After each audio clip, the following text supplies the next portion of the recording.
Kitchen. Of course, I'm Eva, and this is my kitchen. I hope everyone had a wonderful holiday. So we're back in the kitchen, and we're gonna start new and exciting recipes for this year. And the tip of the day is ginger tea. So go out and get you some ginger tea. It's almost good for a little of everything. It's good for colds, it's good for stress, it helps in aiding in your stomach, keeping it nice and flush when you have too much to eat. So today's menu will be au gratin potatoes, short for scalloped potatoes. So here are the ingredients. Okay, as you can see, I have Yukon potatoes, yellow potatoes. Take them and cut them as thin as you can. I have them sitting in some water now because I want them to keep the color. These are the yellow au gratin potatoes. Yukon potatoes. And here my herbs are, I have a teaspoon of thyme, 1/4 teaspoon of nutmeg, a 1/2 teaspoon of garlic, and onion powder. It's all mixed together here. And I have 2 cups of milk. I have 2 tablespoons of flour. I have butter. And I have a mixture of Colby Jack and white cheddar cheese. And you can use a cheese of your choice. So what we're gonna do first is we're gonna make a roux. Preheat your oven to 350 because we're gonna bake the au gratin potatoes for 40 minutes to an hour, depending on your oven. So let's get the roux started first. Okay, let's take our butter. I have 3 tablespoons of butter. We're gonna let it melt. And once it melts, we're gonna put in the flour. And then we're gonna pour in the milk. We're making a roux.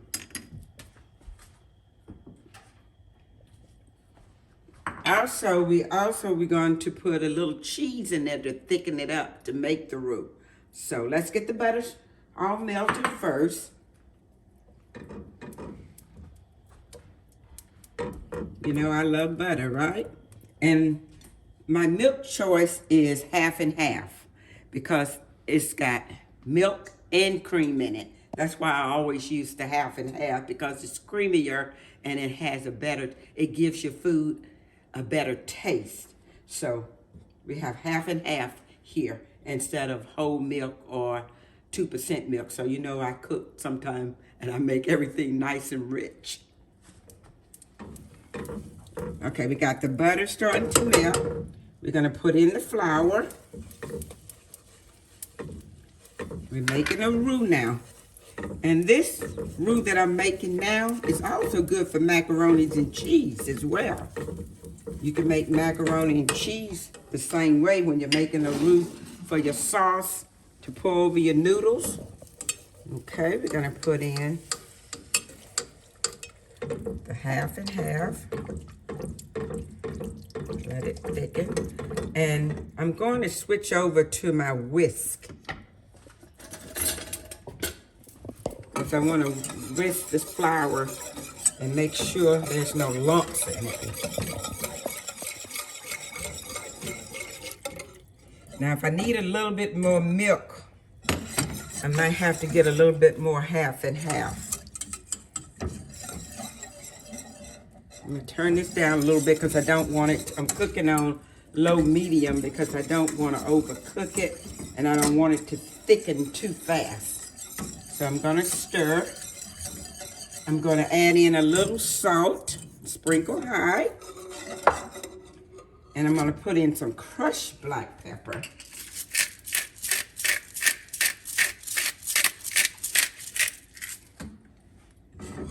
Okay. I think I'm going to maybe, let me see if I want to make a little bit more of a roux than this. I'm going to put in a 1/2 cup more milk and maybe another tablespoon of flour, because it don't look like I have enough roux for my potatoes. But I don't want to drench the potatoes in the roux sauce. But let's just wait a minute and see. You always can add to it. You can't ever take away from it. Okay, I don't think any more in there. So I'm gonna keep stirring, and I'm gonna put in a little bit of cheese to start thickening the roux. And also save a little bit for garnish. I have white cheddar in there as well with the yellow cheddar. And a little bit of Colby Jack. I like the taste of Colby Jack. See, it's starting to thicken.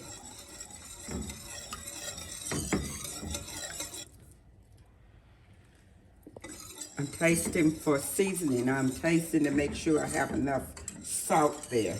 I don't want it too salty because the cheese has salt in it.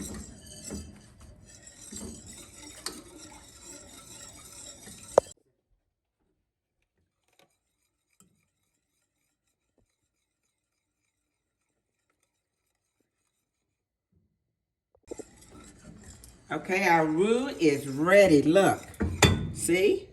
Now when you're making your roux, always go back, stir, stir, stir. If it's not to the consistency that you want, you can always add to it, like add a little bit more milk or heavy cream, a little bit more cheese, a little bit more butter. But this is perfect. I use 2 cups of milk, but if you need 2.5 cups and you're making a lot, go for it. Play around with it. Cooking is exciting. So let's get this over, and we're going to start to layer our potatoes. Okay, we got our roux. I'm gonna use this, look at that, creamy, exactly the way we want it. Now, I have my pan nice and greased with butter. You can spread with Pam if you don't want to use butter. But I'm using butter because I want to keep the flavor consistent. So, as you can see, I have my potatoes, and we're going to layer the potatoes. And as we layer, we're going to add in our sauce, our roux, our sauce. And then we're gonna bake. I'm gonna sprinkle in my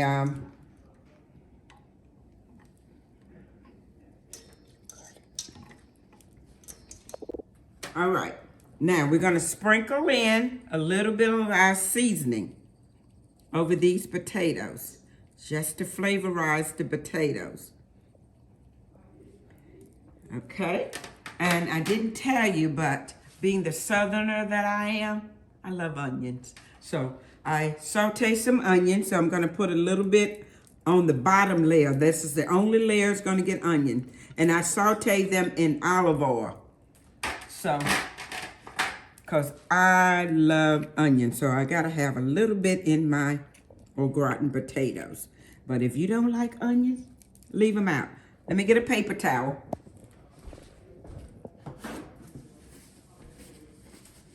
Okay, I got my onions in, so now we're going to layer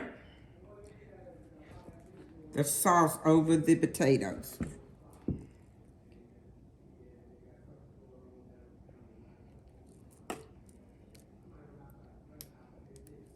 Okay, and then we're going to do a second layer. Okay, we have, this is our second layer. So I'm going to sprinkle. And I'm going to use all the ingredients this time. And then I'm going to put a little bit of cheese on. And I'm going to do another layer, which would be our final layer. And then we're going to put a little bit more sauce. I think I could have made this sauce a little looser, but it will work.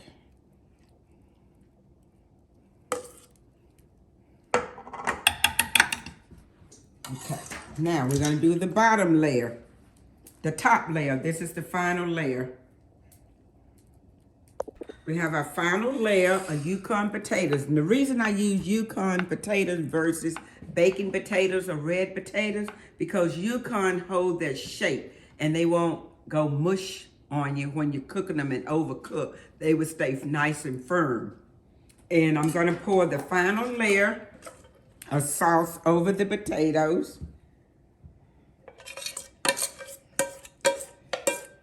And they need to cook for about 45 minutes to an hour, uncovered.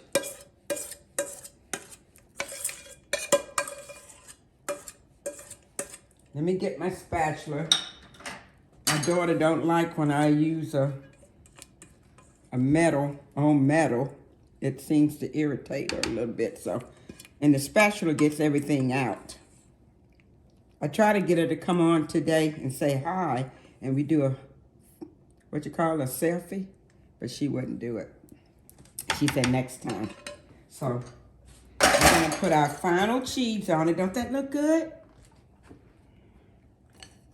I'm gonna get some more cheese on this because we need a little bit more because we want it nice and bubbly. So let me get a little bit more white cheese, white cheddar.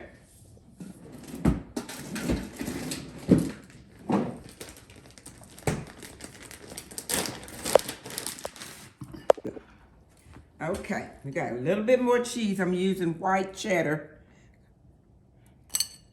on the top because I ran out of the yellow cheddar.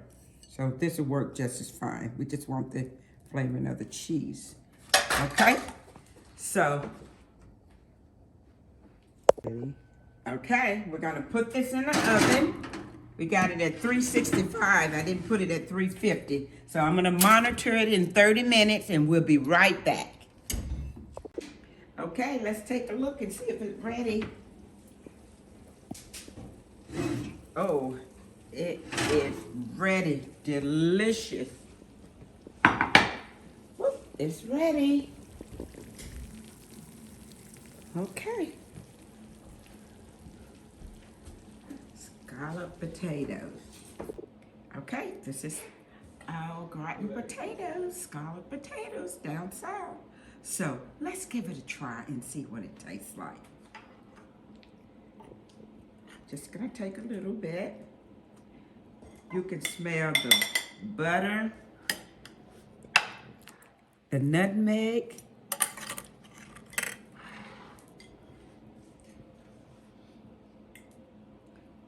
It's a little hot. Oh my God, delicious. Delicious. If you like what you see, tell a friend. Remember, I'm Eva, and this is Eva's Kitchen. And see you soon. Happy New Year's.